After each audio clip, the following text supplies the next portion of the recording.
Welcome to U.S. Cricket Daily, the world's first podcast dedicated to Major League Cricket. I'm Della, Penna, and coming up, we are going to be joined by a special guest on this episode, sports journalist Sharda Ugra, live from Bengaluru. Sharda recently interviewed the owner of Washington Freedom, Sanjay Govil, so we get her thoughts on the Freedom, as well as the rest of MLC, how it compares to the IPL from ownership to game times, and we also talk about the role of the Indian diaspora in American cricket. But first, we want to remind everybody that U.S. Cricket Daily is brought to you in association with Clyde Hill Publishing and its book imprints, Clyde Hill and Pulley Press, which are dedicated to founders, innovators, thinkers, and tinkerers everywhere. Pre-order our book on the rise of Major League Cricket in America at ClydeHillPublishing.com. You can also follow U.S. Cricket Daily on Instagram, X, and TikTok, and you can watch our episodes on YouTube. Just search U.S. Cricket Daily, and if you want to get in touch, email us at hello@uscricketdaily.com. And we're joined by sports journalist and my former ESPN Cricket Info colleague, Sharda Ugra, to get her thoughts on the MLC and the growth of cricket in America. Sharda, good morning, good afternoon, good evening. What time is it? We're on all sorts of different time zones right now. Good morning, PDP or Peter. It's about 10 o'clock in the morning in Bangalore. I'm wide awake, but sort of stumbling a little bit because I watched the Euros. I don't know what it was like for you guys in whichever time zone you are, but and I watched a little bit of the MLC match just now, which is rare because I'm trying to keep up with so much sports going on. It's crazy. So you're a vampire right now, is what you're trying to say. I'm a vampire. I'm in vampire mode. Yeah, absolutely. Yeah. And Bengaluru is slightly cloudy now, so it's not too much sun, so it's okay for vampires. Well, I appreciate you coming on, Charlotte. And first off, what is it like for you trying to juggle all these things that are happening on your plate right now? You got the Euros, as you mentioned, the MLC. It's very tricky trying to balance these things across time zones. What is it like for you? Oh, it's crazy. The one thing I'm following about the MLC, which I'm excited about, is that Washington Freedom is leading. Because when I was doing a story a few weeks ago about leading the table, rather, when I was doing a couple of pieces for the Hindustan Times, for whom I write a column, and the Week magazine, for whom I write on and off, I was able to chat with the owner of Washington Freedom, and I found out that they are probably the most unique team in the MLC because they have a lone owner. It's not a consortium of tech billionaires and or an IPL sort of franchise supporting them. And that was, I thought was quite. I like the name. I thought the name is interesting compared to the others. So and they're leading the table, which is great. What am I following? What am I doing? Depending on what I have to write about, because now it's the Olympics coming in, and India's will have a massive contingent going, and it's a very big and an important tournament for Indians all the time. It's like our quadrennial test of our national athletic self-esteem. So there's that. A lot of stuff going on. The World Cup victory was superb.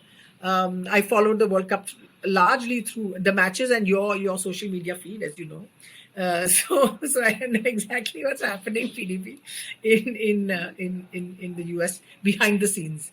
Yeah. You just outed yourself as a rebel, following my feet. Yeah, I know.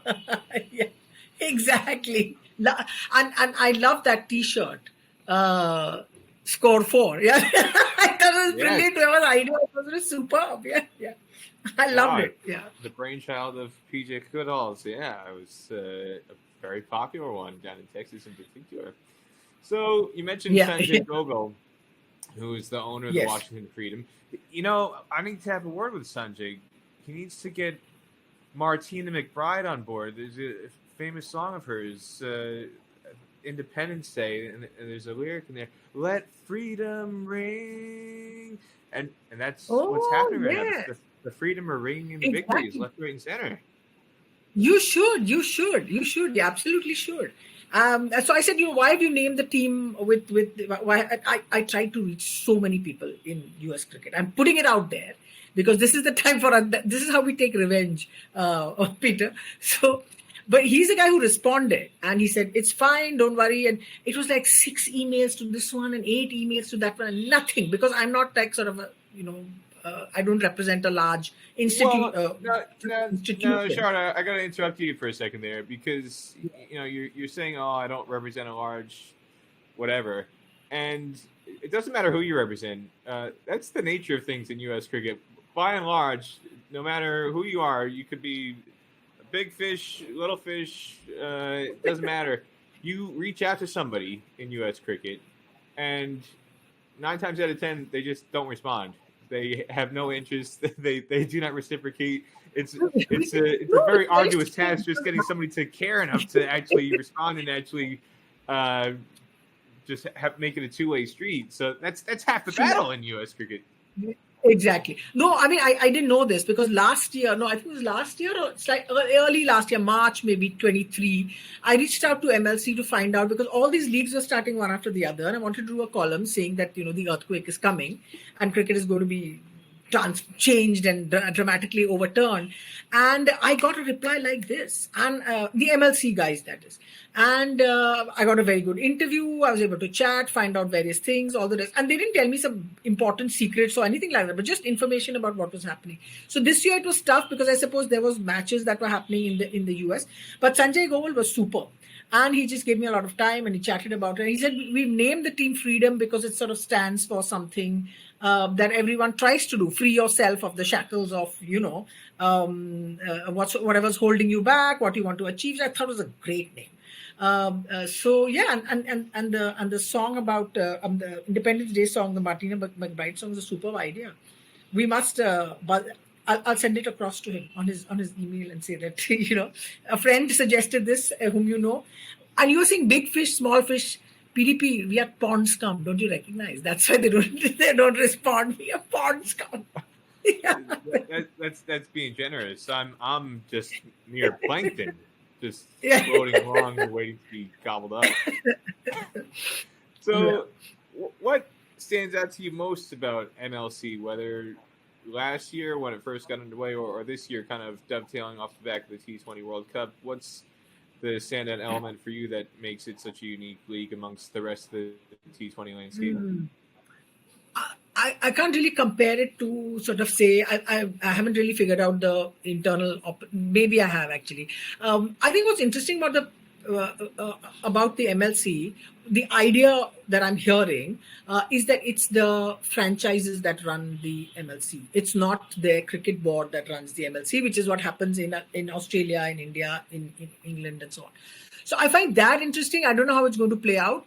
So I spoke. Who did I speak to? Someone about that. I said it's almost like it's a parallel structure to USA cricket, or whatever it was called, and all the fights they have, and all those gazillion times you have reported on maladministration, Peter. So and of all kinds of levels of craziness. So this almost seems like a parallel structure to that. And they seem to have, and Sanjay Govil did say that, look, we want to build. We know that we are not going to get to the top 4 leagues. We just want to be the one that's next to it. So I thought that was interesting. I want to see how it will work. And I think they're ready to put, because the money is good, the people who have the money, who are behind it, have got serious money. They're willing to wait 10 years and so on and not want instant returns. It'll be interesting to see how it plays out with reference to all the other things that happen in, say, are Indian players going to be allowed to come and play? You mentioned about restraint of trade and potential players who could come over from India. This is something that always fascinates me. I firmly have held a belief for a long time that all it would take is one brave player to sue, and yes, when that player absolutely happens, they'll be remembered forever. I mean, the case in America, Kurt Flood is the guy who was responsible for free agency essentially in baseball. And right. Kurt Flood was not really a superstar by any stretch, but he sued because he wanted to be a free agent, and the fact that the teams were restricting player movement and the ability to earn, and it was there was collusion and all sorts of other aspects, and he paved the way essentially for modern free agency, and not just in baseball, but in all sports in North America. And I find it very peculiar in a sense that, and not just in India. India is the biggest example, but in other cases, I mean, I think of somebody like Chris Lynn out of Australia, who at times has been restricted from playing in overseas leagues, and I just it's a head scratcher for me. But we could go on all day about that. But one case you brought up in terms of that with India, somebody that comes to my mind, Ambati Rayudu. Ambati Rayudu was somebody who was talked about as somebody who was going to sign and play for MLC last year, and it just vanished. Yeah, it was very odd, and essentially how things unfolded. Right. It was essentially that the BCCI said that he hadn't been retired for long enough, and I found that very strange because, again, what constitutes being retired and for how long, and how long does the BCCI maintain somebody's rights in terms of where they can play and where they can't play? Because you see guys like Yuvraj, who appeared in the GT20 in Canada, and others. There's other examples you could give, and it's the case of, well, you know, MLC has set up rules to say that if you're a resident in the U.S., you can qualify. How they determine it is if you are living as a local, then you qualify as a local, and you're no longer needing to be under the auspices of your home board. So theoretically, Sharda, MS Dhoni, he loves visiting New Jersey. What if MS Dhoni says, "Oh, I'm going to make myself a resident of New Jersey as of July 16th, 2024, and I'm now a local, and I want to play as a local in MLC. I shouldn't count as an overseas player. I'm going to make my home in New Jersey. I've set up house here, and please count me as one of your 5 domestic players going forward, like you do for some of the other guys." You know, what's to stop that from happening? What's to stop that from happening? It's the fear of what it will do to you and your Indian cricket opportunities in India, right? MS Dhoni, for example, I was just thinking about, who's going to be this player who's going to do it? And Ambati Rayudu, he's seen, I mean, I don't know him personally, but he's seen as an extremely, of his own kind of guy. You should hear his commentary. He's just like, he's frank, free, and fearless, which is not what you can say about a lot of the commentary that happens around Indian cricket. So MS Dhoni actually is a great guy because he's not really involved in commentary kind of gigs in that sense. But does he want to coach in the? If he wants to move and live in New Jersey, will Chennai Super Kings still have him? That's the thing. That's the pull that will immediately come into it, because there will be pressure put on Chennai Super Kings to say, you don't let this guy go there.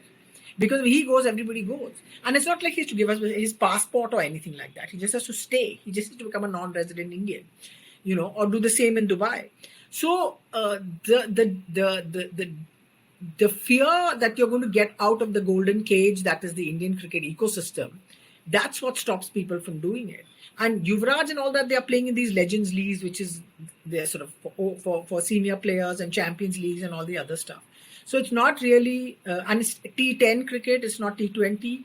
And they were thinking of bringing this rule. I don't think it's coming yet. It's one of those random things that they do in the BCCI, that you have to be retired for 3 years before you can play elsewhere. Who are you to decide?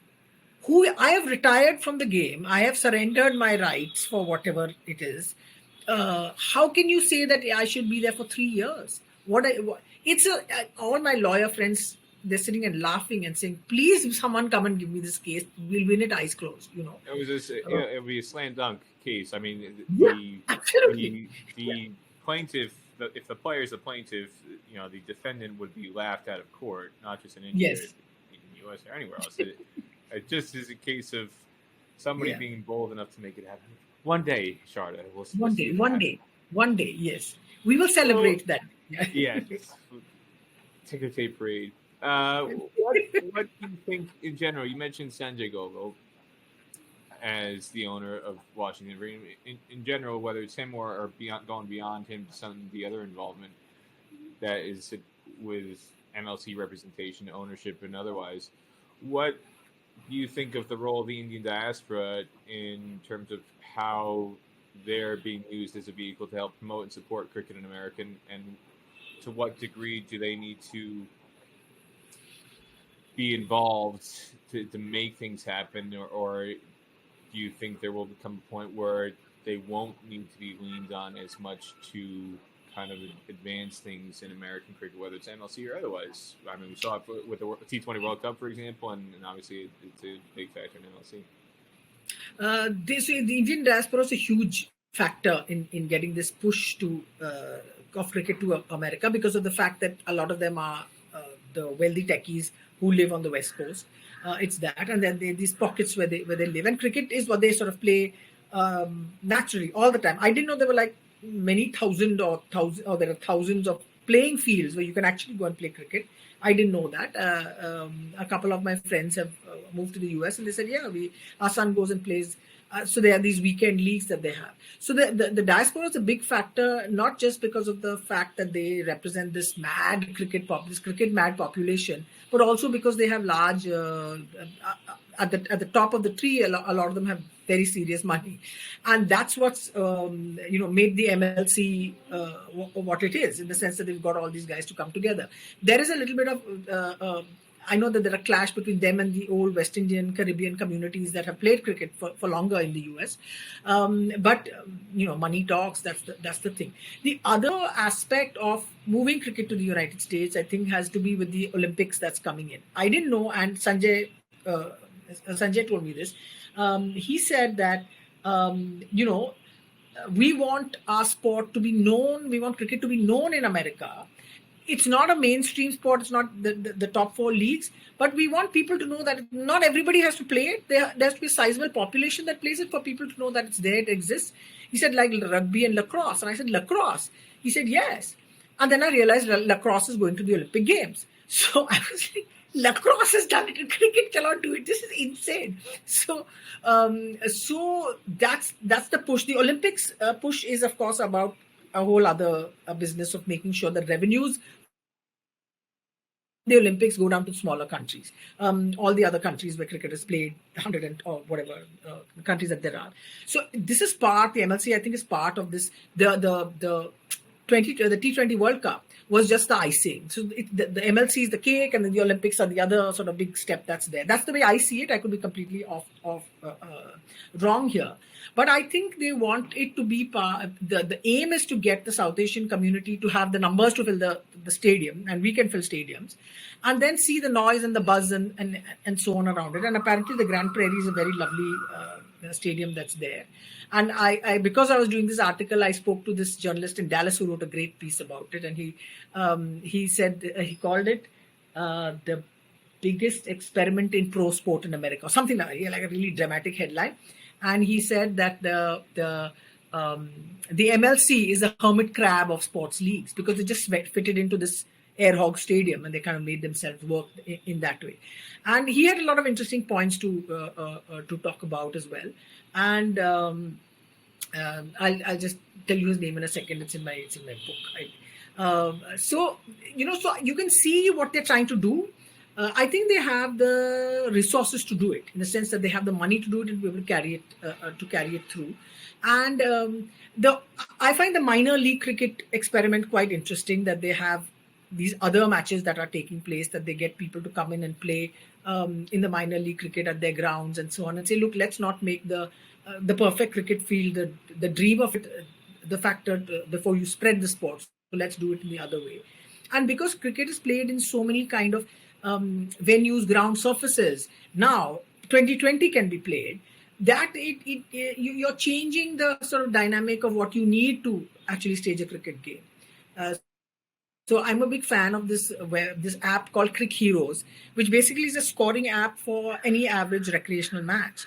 And they talk about box cricket in Moscow. I'm saying, what is going on? But they're there. There's space for them, and these guys are playing cricket, which is lovely, which is great.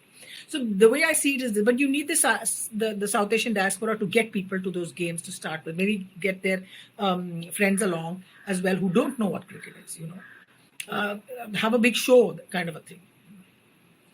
Mentioned lacrosse. Not only is lacrosse going to be in the Olympics, but breakdancing. Another of our colleagues, Anisha Ghosh, did a great piece about 2 years ago about, I think it's officially called breaking, but Breaking, yeah. If breaking can get into the Olympics, Sharda, cricket's got no excuse. Cricket's got to be there making impact. Exactly. And look snazzy and good, Yeah. So, when you talked about the diaspora, something that always goes through my mind, and I'm curious how you would react to this. I always describe the South Asian diaspora in the U.S. as USA cricket's greatest strength and also their greatest weakness. Right. Because they're so heavily reliant on them for things to happen. Whether we should be talking about U.S. cricket as the U.S. Cricket National Organization, the body. I think MLC is the way that you have to look as to how the sport goes, because they seem to have sort of like the professional shit going on. Like the ground is impressive, and they're having and the matches finish on time. Peter, I cannot tell you how bad the timing is on IPL matches. They go on for something like 4 hours, and you're saying don't it's get me started.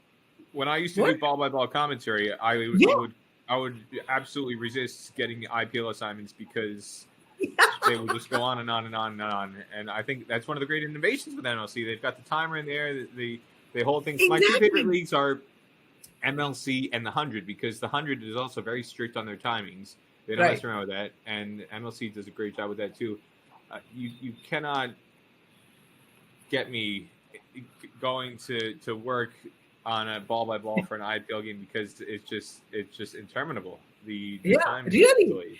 And at the 2020 World Cup, they were very strict about timings, and it worked. So why can't they make it work in the IPL? I don't know. So and USA knows that all too well, Sharda, because they got the delay of game 5-run penalty against India. Exactly. Yeah. So imagine getting a 5-run penalty against India. That's exactly what we need. This is it. This is the you got to crush the little guy. But it's timing. And immediately cricketers just got switched on and they said we have to finish and so on. So I understand what you're saying about the diaspora, but that's almost like what people say about Indian cricket, the big gorilla in the room kind of a thing. The way I see it is that the diaspora, because it's out of the BCCI's clutches in that sense, right? They're not beholden to them as said. They have a very different way. Maybe this is my absolute wild swing of fantasy. They'll have a different way of functioning and showing how cricket can be run in a country. Say like we are talking 10 years from now. I'm quoting Sanjay, sort of like Sanjay Govil, he said, look, 10 years from now we want to be the 5th most recognized league in the United States. We want to be that. And my the journalist that I spoke to in Dallas, Mike Piellucci, the editor of D Magazine, he said you can do that, but you can't just run it on this one event. Because Dallas is a very tough market to compete in, because Dallas has all these great teams and this is a golden era for Dallas sport. You need to have enough events going through the year that people remember that cricket's on and cricket's there and cricket's worth watching. So there's all this, but these guys that are involved in MLC, including the people from the Knight Riders guys, say for example from the IPL, they're really forward thinking in terms of management and organization and basically being inclusive and trying to spread the game elsewhere. And I think what everyone talks about Indian cricket is about its money, and it's about its power of the board and so on. The stuff that's not talked about or celebrated enough and its fans is the genuine love for the sport that there is, and the happiness with which people share and share it. And I think with others to say like this is this fantastic sort of sport that we love and this is why we love it. And I think the Indian diaspora can play a part in that, is to try and get their American born friends or whatever, their non-cricket enthusiasts to come and see this. And I love all the chats that are there about baseball and basketball and baseball and cricket. And so you want that to happen a lot more, to just become the engine that gets all these people along. Say we'll have great music, which you do, and great dancing. In terms of putting up a spectacle or a tamasha, Indians are fantastic. And Americans love a spectacle is what I'm made to imagine. So you're saying, look, we can do it too. Just come and watch it. It's shorter, it's faster, it's less expensive. The ads don't cost that much. It's not going to be Super Bowl advertising in that sense. So I think that's the way the diaspora, not just the guys at the top with the money, but I think the people that are there, they should literally see themselves as part of a mission. Now look at me giving them a lecture. They say, shut up, you hate Indian cricket. But it's that. I think it's that'll be the, and I don't think it'll go away, because you're saying, why will they remove the crutch? Why will someone remove the crutch if they're starting to make money of the MLC? Even if it means, why would they want to go away? They say, look, our kids can play. We'll get our kids to play. We'll improve the parks in the neighborhood. Someone was comparing it. Yeah. So when Mike Pialucci was talking to me about this, he said, look, the Major League Soccer, somehow people, what they want in any sort of area where sport is played in the US, this was his answer to me. He said, we want the team to be good. We don't need them to win all the time. We need them to be competitive. He said, so you want the Texas Super Kings to be serious winners, champions, contenders all the time. They want them to be there or thereabouts. You can't be average. He said, because Dallas was the sort of home, the starting point for Major League Soccer. And nobody took to the team because the team didn't do great. They've got an ice hockey team. Texas has an ice hockey team that is doing well, which is supported and so on. So he was talking about in the area. He said, that's how you can build it. It was a great chat that I had with him about this. And I thought, okay, it's doable. It'll take time, but these are the things you need to do. And it needs to be more than just 6 weeks, It needs to be. So they're happy that they've got this blank sort of time in the US calendar, but it needs to be more than this 6 weeks that they have. No, it's an interesting point that you brought up with Mike Pialucci of Dallas Magazine. And yeah, like he said, it is a golden age for Dallas sports. I mean, you've got the Dallas Stars, who were one step away from reaching the Stanley Cup Finals this year. They got knocked out by the Edmonton Oilers, but they went very deep into the playoffs to the conference finals. Dallas Mavericks went to the NBA Finals, lost to the Boston Celtics. Texas Rangers are the reigning World Series champions, having beat the Arizona Diamondbacks last year. And then fourth banana, Dallas Cowboys is by far the biggest brand out of all of them, but they obviously have a long-established reputation in the community and across all of American sports and international sports landscape. It's one of the most recognizable brands in all of sports. Yeah. But you said, one of the things that he brought up too, is keeping them in the consciousness year-round. Yes. And one of the concerns that I know I have and a lot of other people have about how you define the success of the World Cup or Major League Cricket is keeping it present in people's minds. I mean, USA had an incredible run in the World Cup going to the Super 8s, but they don't have any fixtures scheduled against full members until the 2026 T20 World Cup. They might go realistically 2 years without playing another full member, and MLC itself only lasts 3 weeks. So from your perspective, Sharda, what steps do you think U.S. cricket as a whole needs to take, or MLC specifically needs to take, to establish itself more firmly on the international stage, so that it's not a case of just being around for a month in the case of the World Cup, or 3 weeks for MLC, and then 10 months of the year they're out of sight and out of mind?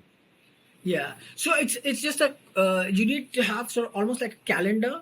I think, but then now we go to the USA Cricket Organization, whichever that is, whoever's running the thing is, you need to set up sort of a calendar of events, spend money, see where your money is coming from on sending your team elsewhere, or getting you are not going to get the top full member teams to turn up.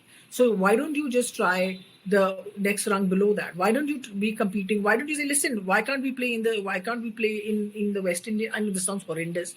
I'll absolutely get slammed for it. They said this once about New Zealand and Australia, but anyway. So why can't we have a team in the West Indies domestic competition, in the Shell Shield is what it's called. So why can't we do that? Why can't we actually have active cricket all round? But I know guys have jobs and it's tough because it's not really a professional sport. But you need to at least have a season. If you've got 3 weeks of MLC, I thought it was 6 weeks. It's just 3 weeks of MLC. It needs to be longer. They're saying it'll get longer. They'll have more teams or whatever. And more competitions that are there all the time, that are in communities where you can say, let's not be fussy about the fact that we need a turf pitch. Let's see if we can play on matting, because you can transfer matting wherever you can. Do that in the sense, and play sort of the Zimbabwe and try and play all the countries that are coming through. So Afghanistan are quite have got good fixtures. I don't know what the Afghanistan calendar looks like. So look at the calendar, see where the gaps are, and invite teams over, travel over, and see if you can make that work in your setup. The only way you can make that work is if your players who have got jobs are able to move out. And I think 15 days of leave is outrageous in any country to have as official. It's ridiculous to have as annual leave. It's nonsense. So you need to work something like that out. It's just, but you'll need them to be far more forward thinking, US cricket, than you will tell me how forward thinking they've been. Maybe tap into the MLC people for some ideas as to what to do. Because these are these biz guys, the Calcutta Knight Riders guys. Ask them. Yeah, ask them what to do. The big IPL team. Because the IPL teams know how to. The big IPL teams know how to stay relevant all the year through, because they play in the CPL, they play in the Dubai League, they play in South Africa, and so on. Well, one of the things I don't know. I'm just a cribber. I'm not a planner. Well, one of the things that disappointed me so much in the lead up to the World Cup was the lack of fixtures that USA had planned. Again, since the end of the World Cup qualifier, the T20 World Cup qualifier in Zimbabwe in July 2022, USA went basically 2 years without a T20I, and they hadn't played a home T20I prior to those series against Canada and Bangladesh, which were in May and April. They hadn't played a home T20I since Ireland in December 2021. And there was such an opportunity to fill a humongous void in the calendar that just wasn't seized. Yeah. And for me, the easiest way and the smartest way, I mean, you mentioned some of the teams that they could target, like in Afghanistan, which I think all you have to do is look at Rashid Khan and the crowds that he's drawing in Texas and what a popular guy he is in Texas, and know that would be commercially successful. You'd have so many Afghanistan fans right now. But even closer to USA's level, Nepal was going to be coming to the U.S. for the group stage. Nepal had matches that were going to be scheduled in Texas and in Florida as part of the group stage, but they weren't in USA's group. So for me, it was baffling that no effort was made to schedule a T20I series with Nepal, which anybody who saw the crowd that showed up to the Nepal Netherlands game, that was the biggest crowd in Texas, despite the fact that you had USA playing Pakistan. The Nepal Netherlands game actually had more fans. And the ironic thing for me is when the assignments were given out for the World Cup in terms of match venues and match sites, the people in Dallas were quite upset that they didn't get an India game. New York got 3, Florida got 1, and they looked at the Nepal Netherlands game and they thought it was a slap in the face. How can you give us a game with 2 associates? Nobody's going to show up to this. And then after it happened, they said, why didn't we get more Nepal games? Exactly. Yeah. So this is just a governance issue. So there are people in cricket administration who need to be looking at things beyond just, how can I hold on to my chair for so long, or whatever. Or how can I score one up on that other guy? Is to see that I could get absolutely lammed. But you can see that this is it. You and I have just found the master plan for US cricket. And we are saying this. So Nepal is a great idea. Why can you not do it? And just literally figure out times of the year when you can make it like a festival. You can make it like part of everything else that's there. And see wherever it's possible. There's so many, you'll be able to do so much. I don't think it'll cost a large amount of money. I mean, the ICC has a development arm. You can ask them for help and say, look, how do we work this out? What can we make fixtures? I know you can help us a bit. Can we do something else? Will you get sponsored? Anything. It's just idiotic, I mean, I don't know if there'll be visa issues, because visa is a big thing that's there with people get stuck over that. But considering that we had a problem giving visas in time for a few of the teams for our World Cup, never mind, I shouldn't be talking. So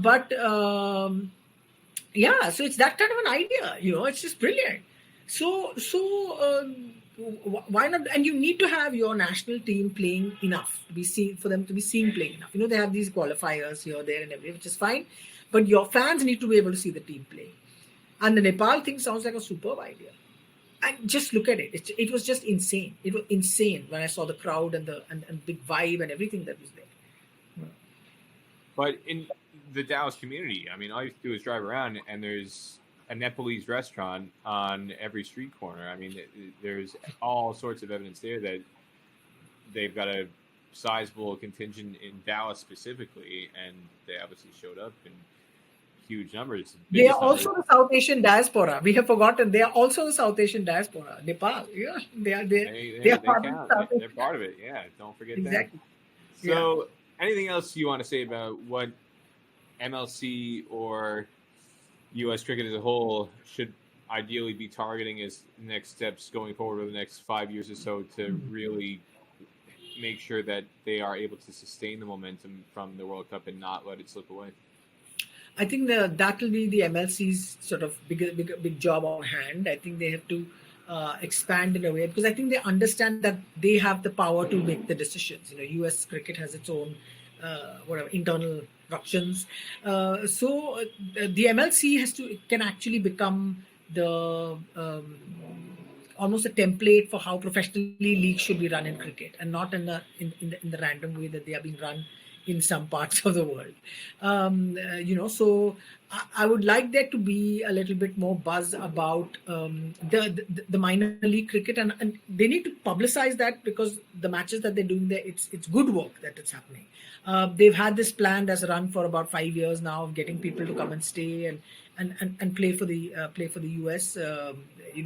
And suddenly you had these the players from the West Indies. There's Jones, and then there was Anderson Onmukchand had a bad game, but still.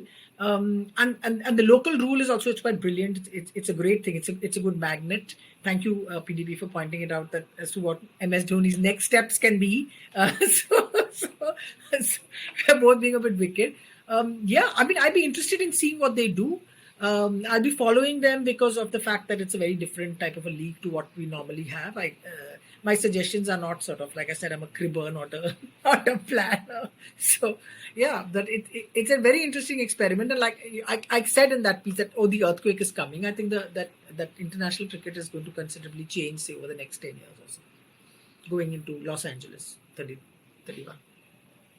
Well, we'll see how seismic a shift it will be towards North American. What kind of measurement they can get on the Richter scale in terms of an impact in the cricket, Sharda.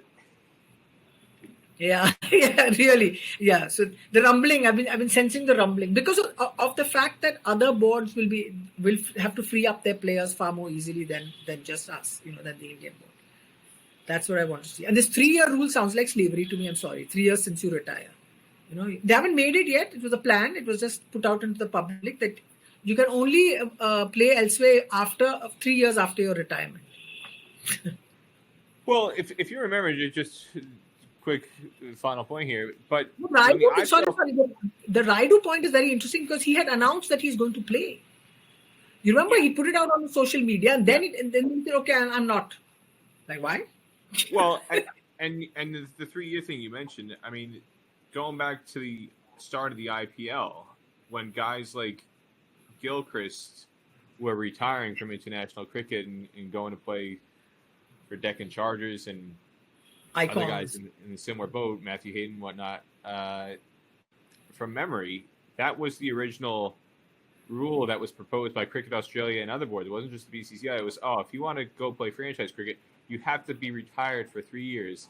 And then there was a mass wave of players who just started retiring, and just by sheer weight of numbers, they were overwhelmed, and they just said, "All right, forget it. This is a ridiculous." I didn't have this. I didn't know this. I thought it was the NOC and the percentage money that was given by the BCCI to the Australians or something. I thought it was that was the rule that came into play. I didn't know they said 3 years.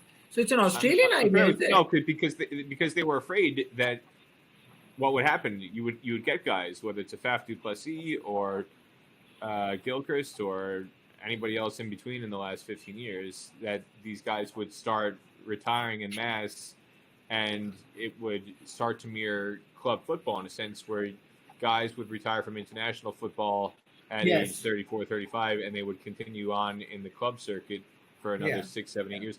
Which, so what? That's their right. If they want to earn a living, what's wrong with that? Exactly. It's their livelihood. It's their skill, their talent, what they bring to the game. No, I didn't realize, it started with the Australians. Very interesting. So I think they brought it up again. Yeah. So, but the Australians retired en masse. And here, even if you retire 3 years, is too long a time. What are you going to do? And then you get a commentary gig. You know what I looked for this time? It was really funny. In MLC, when I switched on the TV, I said, do they have Hindi commentary? Because the Hindi commentary tends to be far more sort of informal and relaxed and chatty. And this year I said, oh, oops, it's the MLC. They don't need Hindi commentary at this point. Yeah. That might be one of their checklist of things to do, Sharda, going forward. No, they need to switch to Spanish or something like that. You need to switch to the other big language spoken in the US, Spanish. Well, if you go into the stadium in Grand Prairie, you've got signs everywhere that are bilingual. They've got English and Spanish signs all over the concourse. So the next step, they've got to get a rights deal with Univision or Telemundo and get the cricket going in Spanish. Exactly. Let all the Spanish speakers turn up and all the Indians who are learning Spanish or Pakistanis who are learning Spanish. Yeah, we can do the commentary in Spanish. Yeah. So, that'll be fun. Well, there you have Sharda Ugra. Superb contributions from you, Sharda. Thank you so much for coming on US Cricket Daily. Thanks, Peter. Great fun to be here. Have a great MLC and a great podcast, and I'll follow you guys on the podcast for sure. Great. Thank you very much.